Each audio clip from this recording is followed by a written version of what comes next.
My father abandoned the family when I was 2 years old, leaving me to be raised by a single mother who worked tirelessly, struggled to make ends meet, and wasn't always able to provide for us with the things other children took for granted. There were moments when I missed my father, felt alone, and didn't fit in, which made it difficult for me to focus on my studies. I also did some things I regret and got into more trouble than I should have. But fortunately, I was fortunate to have many second chances and the chance to attend law school and pursue my dreams. I decided to run for president at this particular moment in history because I firmly believe that we cannot overcome the problems of our day unless we work together to find solutions. While each of us has a unique story to tell and may not have come from the same place, we all share the desire to work toward a better future for our offspring and grandchildren. This belief is derived from my unwavering faith, kindness, and decency, but it also comes from my personal experience. I am the child of a white Kanzasian woman and a black Kenyan man. My wild white grandmother worked on a bomber assembly line at Fort Leavenworth while her husband was serving overseas, and my white grandfather, who battled depression to join Patton's army during World War II, helped raise me. I've attended some of the best schools in America and have lived in one of the poorest countries in the world. My spouse is Black American, and she has the blood of slaves and slave owners in her. I have brothers, sisters, nieces, nephews, uncles, and cousins of all races, including Hugh, spread across 3 continents. I will never forget this for the rest of my life. Our nation is bound together by more than just the colors of our skin, our faith, or the origins of our names.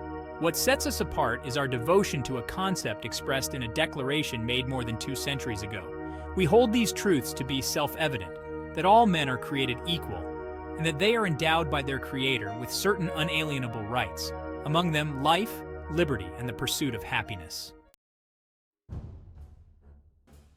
As we gather to inaugurate a new president, we bear witness to the enduring strength of our Constitution. While some commentators have labeled me as either too black or not black enough, race has been a factor in this campaign. Despite predictions to the contrary, racial tensions surfaced during the campaign, and we continue our never-ending journey to reconcile the meaning of those words with the realities of our time. History tells us that while these truths may seem self-evident, they have never been self-executing, and that while freedom is a gift from God, it must be secured by His people here on earth. Through blood drawn by lash and blood drawn by sword, we learned that no union founded on the principles of liberty and equality could survive half-slaved and half-free. We made ourselves anew and vowed to move forward together. We determined that a modern economy requires railroads and highways to speed travel and commerce, schools and colleges to train our workers. Together, we discovered that a free market only thrives when there are rules to ensure competition and fair play. Together, we resolved that a great nation must care for the vulnerable, and that when times change, so must we. That fidelity to our founding principles requires new responses to new challenges. The preserving of our individual freedoms ultimately requires collective action. Now, more than ever, we must do these things together, as one nation and one people. For we, the people, understand that our country cannot succeed when a shrinking few do very well, and a growing many barely make it.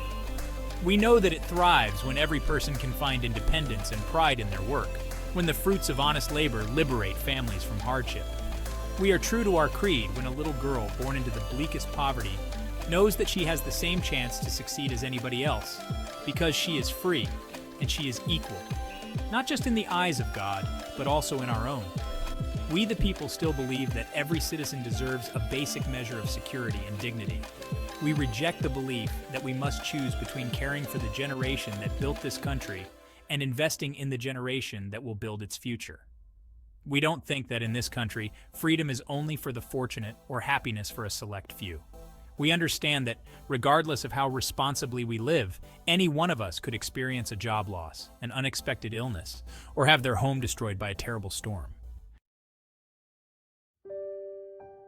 The promises we make to one another through Medicare, Medicaid, and Social Security don't weaken our willpower. Rather, they strengthen it. We also believe that, through music, We can provide hope to the underprivileged, the sick, the marginalized. We, the people, affirm today that the most obvious truth, that we are all created equal, and that it is our generation's responsibility to continue what those pioneers started. Our journey won't be finished until our mothers, wives, and daughters can make a living commensurate with their labors. Because our commitment to one another must be equal if we are really created equal. Applause.